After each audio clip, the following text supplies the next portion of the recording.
It's been about 5 months since North Dakota State defeated the Bobcats to ruin their championship hopes. However, linebackers coach Bobby Daly is looking on the bright side. The success from last year, I think what it did more than anything is just let our guys know how close we are. It wasn't something that sat well with any of us after we lost that game in Fargo. Montana State's defense was 18th against the run last year, but was 83rd in the FCS in passing yards allowed.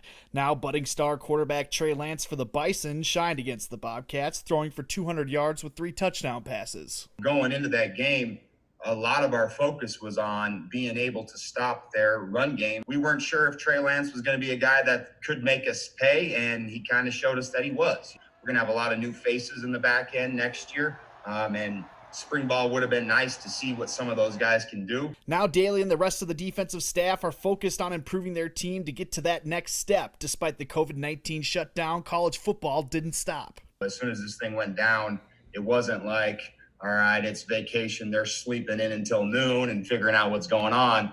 We were getting them up every morning at 8 a.m.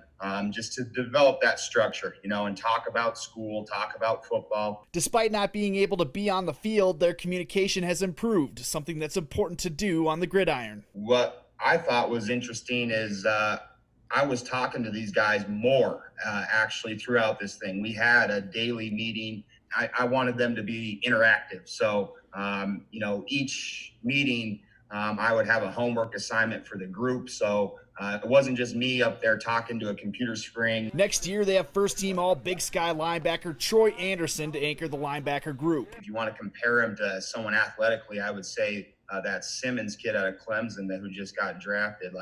I would imagine Troy is putting up similar numbers to that. He just needs to dive into the details of being a linebacker a little bit more, the techniques, playing with good pad level all the time, just little things like that. And there's no doubt in my mind that he knows what he needs to get better at, and he's the type of kid who's going to make sure he does. The Bobcats hope to return to the practice field in some fashion in June, and Daly wants his players to know they better be ready. We're going to find out who our self-motivated individuals are. As soon as we get these guys back, it's going to be very clear, because we've been gone 2-3 months, who's been doing stuff and who hasn't, So that's the biggest thing that we've been letting guys know. Look, there's going to come a time where we get you back. Don't be the guy who's out of shape and is going to take 2-3 months to get back to where he was. In Bozeman, John Miller, MTN Sports.